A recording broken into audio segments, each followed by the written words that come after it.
Hi everybody, it's Positive Bluebird. Welcome to Smartypants Monday night, where I give you a little bit of education from Google searches or whatever else it might be in my brain every single Monday night. So tonight, I had to clean out the nasty bearded dragon's cage. Yes, it does get disgusting in there. We're talking from nasty old food that is left in remnants down here under the sand. And sometimes up here on the poop deck. And it literally is the poop deck. So this took me over an hour to clean. It was really disgusting. I apologize. This is as clean as it's going to get when you have a bearded dragon. They do like to bury themselves partially in the sand. They also like to kick up the sand. They get their food pellets everywhere. And they also make tons of messes. I mean, it's like, this is as good as it's going to get. So anyway, what I did was I found these big, large pieces of wood a long time ago. Balsa wood, whatever, wood stems. And I think it might have been from an old park. And put them together. They are actually glued to a backboard down below under the sand here to kind of help prop them up. So they are leaning on the back side of her cage. My bearded dragon's name is Sapphira, and my son named her back in 2012 when we got her. She was only 7 months old. They do require UV lamps and heat lamps. Talk to your local pet store. They know exactly what type of light bulb that they would need. It does get extremely hot, and I will show you what happened here. As I'm cleaning out her cage, I was like, what is that burning plastic? This entire cage was slid all the way over so that I can reach in there on this side with it open. And yes, the hot lamp was burning the inside here. So it was kind of stuck to the cage, as you can see. Don't worry, it's still usable. It's all good. No fire. Nobody was hurt. And in case you're wondering why it's wet in here, what you want to do is take a water bottle with hot water. You want to make sure that the bearded dragon is nowhere near where you're spraying, because obviously that's going to hurt them. They do swim in the bathtub. When you clean the bathtub, make sure that there is no harsh chemicals and soap in the tub. Just pure hot water. So you want to spray mist one side of the cage. Yes, I made it look like a tropical forest because they are actually from Australia.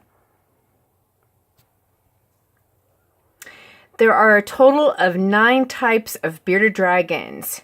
They all originate from Australia and are a part of the same family.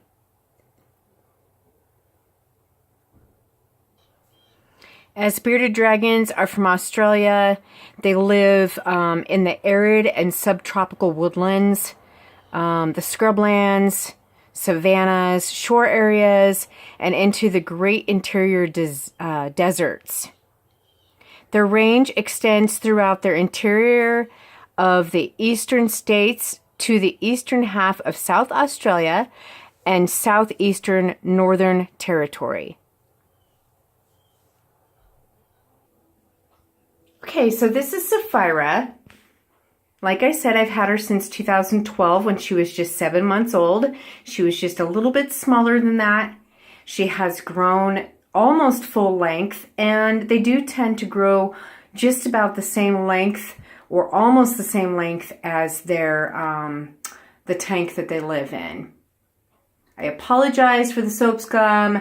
The landlord is very well aware that when they spray painted the entire shower here, I don't know what you call it, I forget what it's called. Powder coating. Yeah, they powder coated and none of us can get them clean. I mean, we're talking like every soap brand will not get these tubs clean. But anyway, It's clean enough. We're still alive. So when you put your bearded dragon about twice a week in the tub, you want to make sure that the water is warm to touch. And don't be alarmed if they put their face fully submerged. You'll see her breathing in and out on the side. She's actually taking in water through the sides of her skin. When they get a little intimidated, what they do is they'll puff up in the front and it'll turn even a brighter orange. What are you doing, Sapphira? You guys, they are extremely friendly. A lot of people would be afraid of them, but there's nothing to be afraid of. They are extremely friendly creatures. They like to primarily sit on your shoulder. If you have long hair, they like to climb up and nest inside your hair and on top of your head. And some of the juveniles will generally reach about 10 inches in length by age 6 months. Growth might slow down for a few months after that, but then they'll experience another growth spurt reaching adult size. So the top 10 foods for the bearded dragon's diet would be tropical fruits, green vegetables, worms, crickets, and they love a variety of dried, like dried crickets, mealworms, you name it.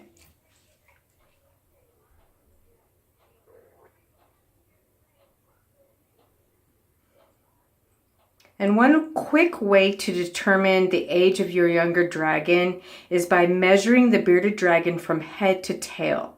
Generally, if the length of the dragon represents the age of the certain point, and then if you guys go online, you'll find a growth chart for your bearded dragon.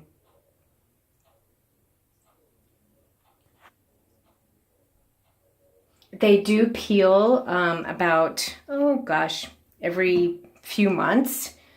So their skin will start peeling right off. Sometimes they will eat it. I know it's disgusting. So she's just a little bit dirty because she did go poop in the cage, and it does take an hour-long process. So I figured, you know what? I don't have time to do a regular upload, so I figured, hey, let's just talk about Sapphira right now. So you can see her breathing in the sides there. Their quills on the side are really not that sharp. I think it's just a defense mechanism that they use. Her claws can get sharp. They don't really hurt, unless, of course, you're wearing shorts. And then the length of their tail, or I'm sorry, their claws are supposed to be that way.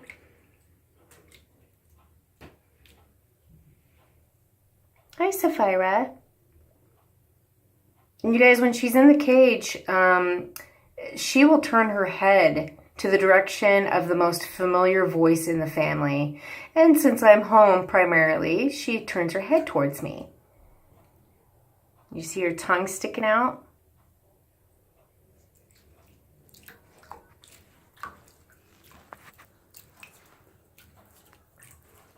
So she's just swimming right now. It's about time to take her out, so we'll show you the last part of this video. Okay, so there she is. She's under the heat lamp, warming up, drying off. I made the entire cage. They say to make it as friendly as possible and inviting. You want to remind them of their actual forest. So all I did was hot glue on the inside and outside. Tons of fake leaves. You can get, fake floral. Just go to Dollar Tree. I made the entire poop deck, if you will. It is just cardboard wrapped in plastic. And then the plastic is just wrapped around the string here. And hot glued at the top just for more support. There's more branches for her to climb up. Let's see if I can open this carefully. There we go. And yes, it does kind of get a little smelly in here when you add a little bit of water. So she's just basking in the sunlight. And you always want to have a heat rock in there. And her food dish is actually in the kitchen. It's soaking because it was kind of disgusting.